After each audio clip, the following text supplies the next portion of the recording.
He estado leyendo varios comentarios después del episodio 1130 del anime y me dieron una idea para un video, pues muchos comentaban que estos personajes que participaron en el incidente de God Valley ya estaban en su prime en ese momento. Y yo quiero darles mi opinión si lo estaban o no, pero antes tenemos que responder una pregunta clave para que todo tenga sentido.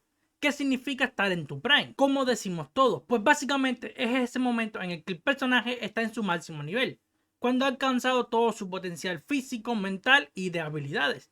Pero ojo con esto, no necesariamente ser más joven significa que estás en tu prime.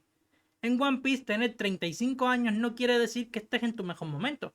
De hecho, muchos personajes llegan a su punto más alto pasado los 40 e incluso los 50, y casi en los 60 pueden estarlo.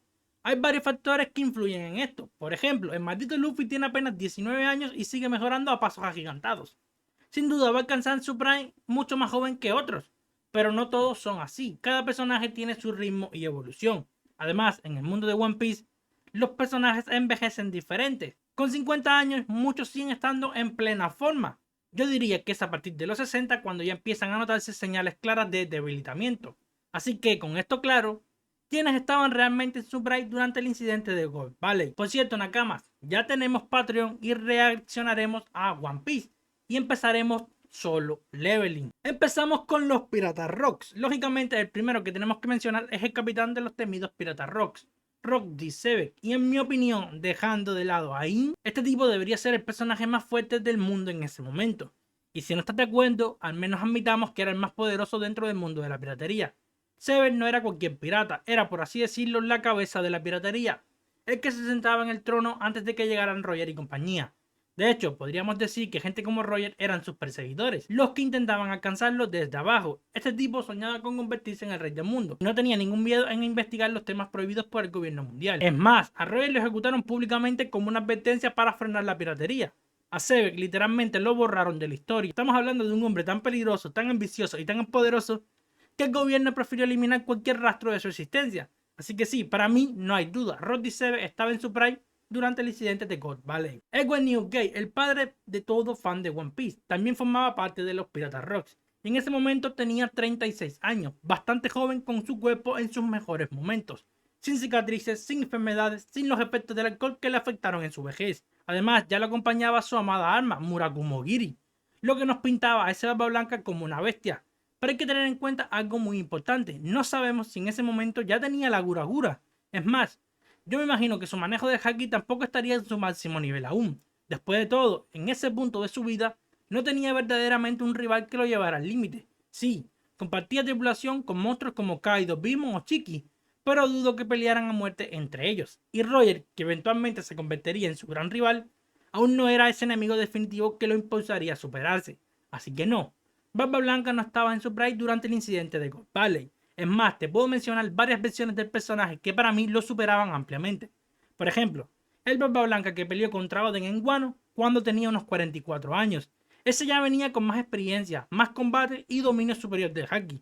Luego tenemos a Barba Blanca de 4 años después, cuando Roger le suplica que deje a Oden que se una a su tripulación. Ese Barba Blanca ya era una leyenda viviente. Y también podríamos considerar al Shirohige de 52 años, aunque ahí tal vez ya empezaba a pasarle factura el alcohol y la falta de actividad constante en combate. Aún así, seguía siendo un monstruo. Charlotte Lindling, a mi opinión, sí estaba en su mejor momento durante el incidente de God Valley. Y ojo, lo digo confiado porque hay varias razones para creerlo. Primero, ya tenía consigo su hobby más poderoso, lo que significa que dominaba su fruta, la Zoru Zoru. Pero lo más importante, su cuerpo. Ese cuerpo de waifu, como algunos le dicen, todavía era funcional, fuerte y mucho más ágil que el que vimos décadas después. En ese momento Bigmon no estaba tan deteriorada como en la actualidad. Aún no había pasado por el desgaste de tantos partos, ni tenía la obesidad extrema que la volvió más lenta. Esa Lin de 30 años reaccionaba mejor en combate, se movía con más libertad y además seguía conservando ese cuerpo casi impenetrable que la hacía una auténtica tanque de guerra. También he leído algunos comentarios que me hicieron gracias, tipo, que bien se veía Big Mom sin hijos. Y Nakamas, ¿cómo les digo que esa Big Mom ya llevaba unos cuantos? Ahora, si te preguntas, ¿y por qué no considerar a la Big Mom después de God Valley cuando ya era Yonko y su tripulación era más fuerte? La respuesta es sencilla. Mientras Barba Blanca seguía teniendo combates épicos contra Roger, Big Mom se dedicó más a criar hijos y quedarse en Totoland, expandiendo su territorio. Ni siquiera peleó con Roger cuando este le robó el Poneglyph. Así que aunque seguía siendo una bestia, esa falta de actividad real en combate pudo pasarle factura con el tiempo, junto a la cantidad de partos. Por eso, Nakamas, yo estoy convencido de que la Beastmon de God Valley fue la mejor versión de ella que vimos. Pero como siempre, esta es mi opinión como fan y no una verdad absoluta. Kaido de las bestias, creo que con este no hay ninguna duda, ¿verdad? Durante el incidente de God Valley tenía 21 años, y como vimos en el capítulo, ni siquiera tenía su fruta del diablo en ese momento. Fue Beastmon quien se la robó a Ivankov y Kuma y al final se la dio a Kaido. Una Zoan mitológica con un poder descomunal que terminó en manos de alguien que ya de por sí era un monstruo sin necesidad de fruta. Por eso, en mi opinión, Kaido no estaba en su plan durante God Valley. Físicamente era brutal, sí, pero aún estaba en proceso de desarrollo. No tenía su fruta, no tenía tanta experiencia y aunque era fuerte todavía no era el monstruo invencible que vimos después. Diría que su mejor versión llegó después de su combate contra Oden. Ese enfrentamiento fue de altísimo nivel. Y tras vencerlo, Kaido no solo ganó prestigio, sino que seguramente evolucionó muchísimo en combate, así que esa versión post-Oden podría ser su prime. Pero al final yo me quedo con el Kaido de Wano, en la actualidad. Sí, ya estaba un poco alcohólico y medio obsesionado con quitarse la vida, pero aún así su cuerpo seguía en un estado espectacular. A pesar de todo eso, seguía siendo prácticamente invencible, capaz de pelear días enteros y resistir ataques que harían caer a cualquier otro. Así que sí, para mí el mejor Kaido es el de Wano, en pleno dominio de su fruta, con haki de alto nivel, y con ese cuerpo prácticamente imparable. Chiqui el León Dorado, aunque no dudo que la versión de God Valley era joven y ya lo acompañaban sus fieles Hanma, a mi opinión no era su prime. Yo te diría que hay dos versiones del personaje que superaban claramente a la de God Valley. La primera sería la de la famosa batalla de Edward, donde acorraló a Goldie Roger con su inmensa flota. Ese Chiqui ya era un pirata temido a nivel mundial, con una organización gigantesca detrás. En medio del combate, una tormenta repentina destrozó la mitad de su flota, salvando a Roger y los suyos. Pero aún así, eso no le quita el mérito a Chiqui, que tenía el poder suficiente como para poner contra las cuerdas al mismísimo Roger y su tripulación. Y luego tenemos otra versión, la de unos años después, cuando Chiqui atacó a Marineford. En esta ocasión se enfrentó nada más y nada menos que a Gary y Sengoku juntos. Y aunque terminó derrotado, como era lógico, la batalla fue tan brutal que Marineford quedó completamente destruida.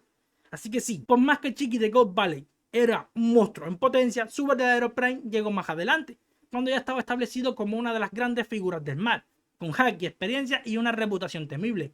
Chiqui no fue un yonko porque estaba loco. Buckingham, Stussy y Gloriosa las voy a contar juntas porque, en mi opinión, sí estaban en su prime durante el incidente de God Valley. ¿Por qué lo pienso? Pues sencillo, después de la caída de los Piratas Rocks, es muy probable que Stussy terminara involucrada con el grupo científico Match, alejándose por completo del mundo del combate.